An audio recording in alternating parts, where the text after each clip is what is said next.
Good morning students. आज हम refrigerant का जो पिछला लेक्चर पिछली बार हमने शुरू किया था उसी को कंटिन्यू करते हुए, और हमारा जो पहला लेक्चर था वो था क्लासिफिकेशन ऑफ रेफ्रिजरेंट्स, जिसके अंतर्गत हमने क्लासिफिकेशन में प्राइमरी और सेकेंडरी रेफ्रिजरेंट के बारे में आपको बताया था। और उसके पश्चात हमने प्रॉपर्टीज़ ऑफ रेफ्रिजरेंट जो लेक्चर है वो शुरू किया था, और उसमें हमने थर्मोडायनामिक प्रॉपर्टीज़ का अध्ययन किया था। हमारे सब्जेक्ट का नाम है MA 301 रेफ्रिजरेशन एंड कंडीशनिंग, और हमारी जो यूनिट चल रही है वो है रेफ्रिजरेंट्स। और आज का हमारा टॉपिक है इम्पोर्टेंट प्रॉपर्टीज़ ऑफ रेफ्रिजरेंट। इसके अंतर्गत हम केमिकल प्रॉपर्टीज़ के बारे में जानेंगे। रासायनिक गुणधर्म रेफ्रिजरेंट के इस प्रकार हैं। पहला रासायनिक गुणधर्म है ज्वलनशीलता तथा विस्फोटकता। एक अच्छे प्रशीतक को अज्वलनशील होना चाहिए तथा इसके वायु के साथ स्नेक तेल के संपर्क में आने पर किसी तरह के विस्फोट का खतरा नहीं होना चाहिए। इसका शाब्दिक अर्थ ये है कि एक अच्छा प्रशीतक जलना नहीं चाहिए, अज्वलनशील होना चाहिए।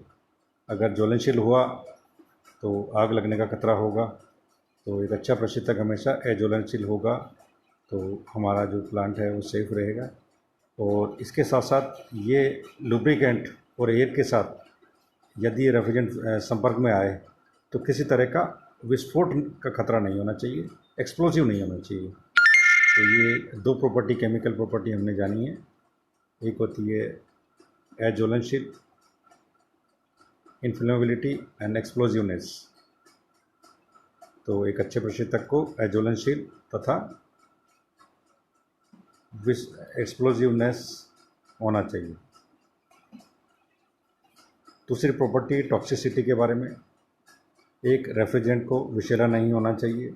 विषैले प्रशीतक के संपर्क में आने पर मनुष्य के स्वास्थ्य पर बुरा प्रभाव पड़ता है। जब ये रेफ्रिजरेंट लीकेज होते हैं, और लीकेज होंगे तो हवा के थ्रू, हवा के माध्यम से हमारे संपर्क में आएंगे, और अगर आए तो ये हमारे स्वास्थ्य पर बुरा असर डालेंगे, जिसकी अधिक सांद्रता युक्त विषैले मिश्रण के द्वारा मनुष्य की मौत भी हो सकती है। तो टॉक्सिक नहीं होना चाहिए। अच्छा रेफ्रिजरेंट टॉक्सिक नहीं होना चाहिए।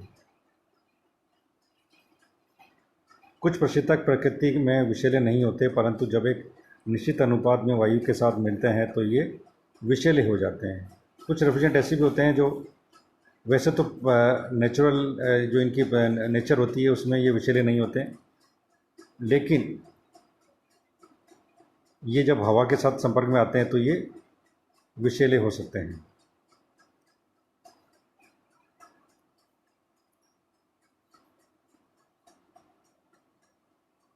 अगली प्रॉपर्टी है कोरोजिव प्रॉपर्टीज।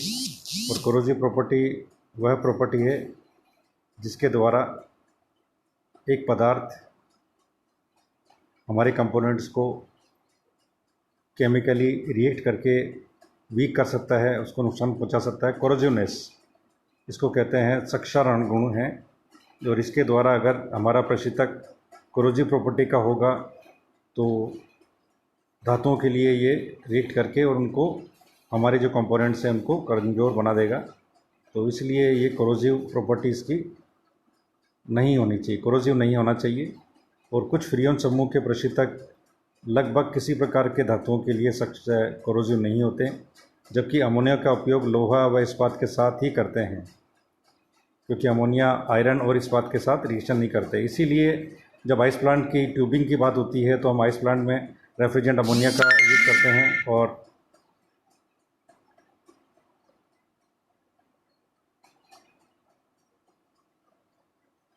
और जो ट्यूब होती है वो हमारी इस्पात की होती है। फ्रियोन के साथ हम कॉपर ट्यूब काम में लेते हैं। अगली प्रॉपर्टी है केमिकल स्टेबिलिटी, रासायनिक स्थायित्व। हमारा जो रेफ्रिजरेंट है वो स्टेबल होना चाहिए, और जब ये रासायनिक रूप से किसी के साथ संपर्क में आए तो ये विघटित नहीं होना चाहिए। फ्रीऑन 600 डिग्री सेंटीग्रेड से अधिक तापमान पर अस्थिर हो जाता है, जबकि सल्फर डाइऑक्साइड 1600 डिग्री सेंटीग्रेड से कम तापमान पर विघटित नहीं होती है। तो यह कहने का तात्पर्य यही है कि हमारा जो रेफ्रिजरेंट है वो स्टेबल होना चाहिए, किसी भी तापमान पर वो उसका विघटन नहीं होना चाहिए। अगली प्रॉपर्टी है इफ़ेक्ट ऑन स्टोर्ड और रेफ्रिजरेटेड मशीन्स। जब ये refrigerant by the way leakage हो जाए तो हमारा जो स्टोर्ड मटेरियल है, जहाँ पर हम यूज़ करते हैं ठंडा करने के लिए, हमारे जो इंग्रेडिएंट्स है, एवेपोरेटर में हम रखते हैं सामान, रेफ्रिजरेटर में सामान रखते हैं, तो जब ये हमारे खाद्य सामग्री के संपर्क में आए तो ये उनके साथ मिलकर रिएक्टिव ना हो, जिससे हमारे स्वास्थ्य पर प्रतिकूल प्रभाव पड़े। जैसे कि हम फ्रीज में फल सब्जियां आदि जो रखते हैं अधिकतर अम्लीय प्रकृति की होती है। अब इसके साथ अगर अमोनिया क्रिया करके इसका स्वाद बिगाड़ सकता है। हेलोकार्बन प्रतिशतक खाद्य पदार्थों के लिए हानिकारक नहीं होते। तो इस तरह ये जो है हमारी खाद्य सामग्री के साथ ये रिएक्टिव नहीं होना चाहिए। ये एक केमिकल प्रॉपर्टी है। तो ये सारी केमिकल प्रॉपर्टीज़ हो गई हैं। हमने 5 केमिकल प्रॉपर्टी का अध्ययन किया है। अब हम आते हैं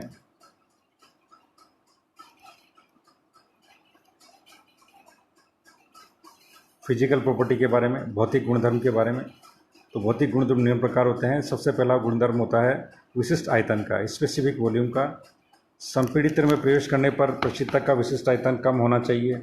तो विशिष्ट आयतन एक अच्छे रेफ्रिजरेंट का कम होना चाहिए, क्योंकि इससे एक निश्चित प्रशीतन क्षमता के लिए कंप्रेसर का आकार छोटा होगा, और छोटा होगा तो हमारा जो है इन्वेस्टमेंट और हमारा मेंटेनेंस, हमारा जो ओवरऑल परफॉर्मेंस वो रेफ्रिजरेंट का अच्छा होगा।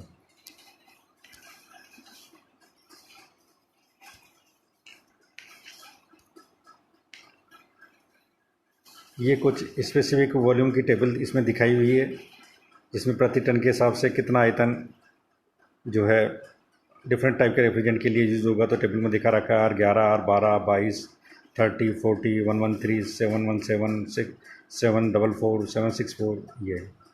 अगली प्रॉपर्टी स्पेसिफिक हीट। तो स्पेसिफिक हीट क्या है? ये ऊष्मा की न्यूनतम मात्रा है जो कि 1 किलोग्राम पदार्थ का तापमान 1 डिग्री सेंटीग्रेड बढ़ाने या घटाने के लिए जितनी आवश्यक ऊष्मा होती है उसको बोलते हैं स्पेसिफिक हीट। और इसमें हमारे जो रेफ्रिजरेंट है उसमें लिक्विड रेफ्रिजरेंट, द्रव प्रशीतक की जो विशिष्ट ऊष्मा का मान कम से कम होना चाहिए, और वेपर जो हमारा रेफ्रिजरेंट है उसकी विशिष्ट ऊष्मा का मान अधिक से अधिक होना चाहिए, क्योंकि इन दोनों से प्रति किलोग्राम प्रशीतक से प्राप्त होने वाला प्रशीतन प्रभाव बढ़ता है और निष्पादन गुणांक के मान में वृद्धि होती है। तो विशिष्ट ऊष्मा द्रव रेफ्रिजरेंट की कम से कम होनी चाहिए और वेपर रेफ्रिजरेंट की वेपर फॉर्म में अधिक से अधिक होनी चाहिए। तो ये हमारी दूसरी प्रॉपर्टी, फिजिकल प्रॉपर्टी। तीसरी प्रॉपर्टी आती है थर्मल कंडक्टिविटी। तो थर्मल कंडक्टिविटी ये हीट ट्रांसफ़र का एक गुण है जिसके द्वारा हम द्रव और वाष्प दोनों अवस्थाओं में प्रशीतक को की जो हमारी कंडक्टिविटी होनी चाहिए वो अधिक होनी चाहिए। थर्मल कंडक्टिविटी ज़्यादा से ज़्यादा या अधिक होनी चाहिए। अगली प्रॉपर्टी विस्कोसिटी है। विस्कोसिटी किसी द्रव के बहने का गुण होता है, और विस्कोसिटी के अंतर्गत एक अच्छा ऊष्मा अंतरण तथा पंपिंग के लिए आवश्यक शक्ति कम हो।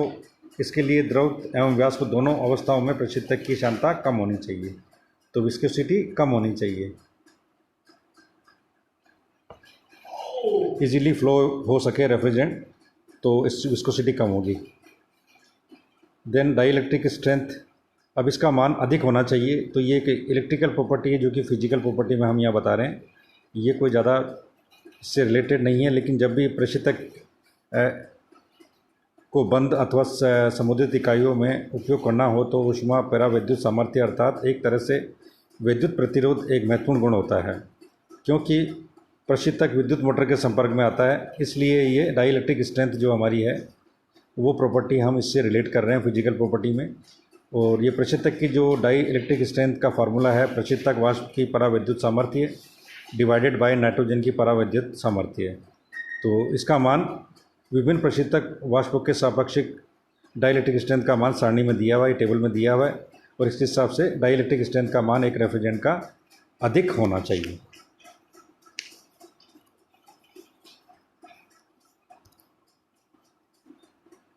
तो ये हमने अब तक 3 प्रॉपर्टी का अध्ययन कर लिया रेफ्रिजरेंट की। थर्मोडायनेमिक प्रॉपर्टी, केमिकल प्रॉपर्टी और फिजिकल प्रॉपर्टी। अब हमारी फोर्थ जो कैटेगराइजेशन है वो है अन्य गुण के बारे में, मिसलेनियस प्रॉपर्टीज़ भी कह सकते हैं इसको, या अदर प्रॉपर्टी कह सकते हैं। और इसके अंतर्गत हम पहली प्रॉपर्टी जो अध्ययन कर रहे हैं वो है रिसाव प्रकृति या इसका पता लगाना। तो यानी लीकेज टेंडेंसी और इसका डिटेक्शन, ये एक रेफ्रिजरेंट की प्रॉपर्टी है। एक प्रशीतक के रिसने की संभावना कम से कम होनी चाहिए, डिटेक्टेबिलिटी कम से कम होनी चाहिए तथा रिसाव का पता आसानी से लगाना चाहिए। एक प्रशीतक ऐसा होना चाहिए अगर बाय द वे लीकेज हो तो उसका पता हम आसानी से लगा सकें। उच्च दाब क्षेत्रों में कम से कम घनत्व वाले प्रशीतकों के रिसने की संभावना अधिक होती है।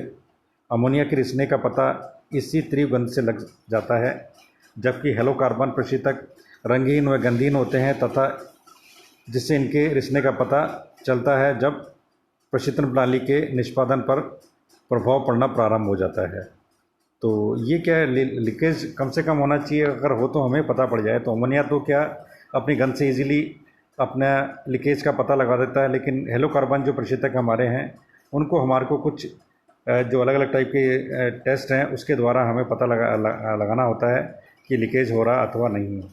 तो लीकेज टेंडेंसी कम से कम हमारे रेफ्रिजरेंट की होनी चाहिए, अदर प्रॉपर्टी में आती है। अगली प्रॉपर्टी है गंध या ऑडर। तो प्रशीतक का गंध लाभदायक हानिकारक दोनों हो सकती है, जहां एक और प्रशीतक का गंध कभी कभी प्रभावित पदार्थ को नुकसान पहुंचा सकती है, खराब कर सकती है, वहीं हल्की और रिसाव का पता लगाने में भी सहायक होती है। उदाहरण के तौर पर कम सांद्रता के साथ अमोनिया का तीक्ष्ण गंध इसके रिसाव का पता लगाने में सहायक होती है। तो ये ऑर्डरलेस होना चाहिए, कहने का मतलब है ये ऑर्डरलेस होना चाहिए, क्योंकि ऑर्डर अगर इसमें हुई, गंध अगर इसमें हुई तो ये हमारे प्रशीतित पदार्थ को नुकसान पहुंचा सकती है। जो हमने ठंडा करने के लिए जो पदार्थ हमने रखे हुए हैं वो सामग्री हमारी ख़राब हो सकती है, रिएक्ट कर सकती हैं, इसलिए ऑर्डरलेस होना चाहिए अच्छे रेफ्रिजरेंट को। तेल के साथ क्रिया और घुलनशीलता नहीं होनी चाहिए अच्छे रेफ्रिजरेंट की। और जल के साथ व्यवहार, प्रशीतक के साथ जल की उपस्थिति के दो प्रभाव हो सकते हैं। प्रथम, जब प्रशीतक जल में घुलनशील हो तो बढ़ने वाला विलयन क्षारक हो सकता है। द्वितीय, जब प्रशीतक जल में घुलनशील न हो तो बर्फ़ के रूप में जमने के कारण प्रसरण वाल्व आदि में अवरुद्ध होने की संभावना होती है। तो इसलिए जो प्रशीतक जो होना चाहिए वो लो टेम्परेचर में फ्रीजिंग प्रॉपर्टी नहीं होनी चाहिए और हाई टेम्परेचर में किसी केमिकल के साथ रिएक्ट नहीं करना चाहिए। तो ये हमारी प्रॉपर्टीज़ है। और भी इसमें अदर प्रॉपर्टी में आप लिख सकते हैं कि एक रेफ्रिजरेंट सस्ता होना चाहिए, इजीली अवेलेबल होना चाहिए। ये दो प्रॉपर्टीज़ में मेंशन की हुई नहीं है, लेकिन आप अदर प्रॉपर्टीज़ में ये लिख सकते हैं कि ये हमारी रिक्वायरमेंट है कि इजीली अवेलेबल होना चाहिए और सस्ता भी होना चाहिए। तो यही हमारी जो रेफ्रिजरेंट की प्रॉपर्टीज़ है उनका अध्ययन समाप्त होता है। और मैंने जो 4 टाइप की प्रॉपर्टी का क्लासिफिकेशन कराया है, इसके आधार पर आप इस लेक्चर को देख के अपने नोट्स तैयार कर लें, जिससे कि आप इस प्रॉपर्टी को अपने हिसाब से समझ सकें और इसका उत्तर दे सकें। तो हमारा टॉपिक आज यहीं फिनिश होता है। Thank you.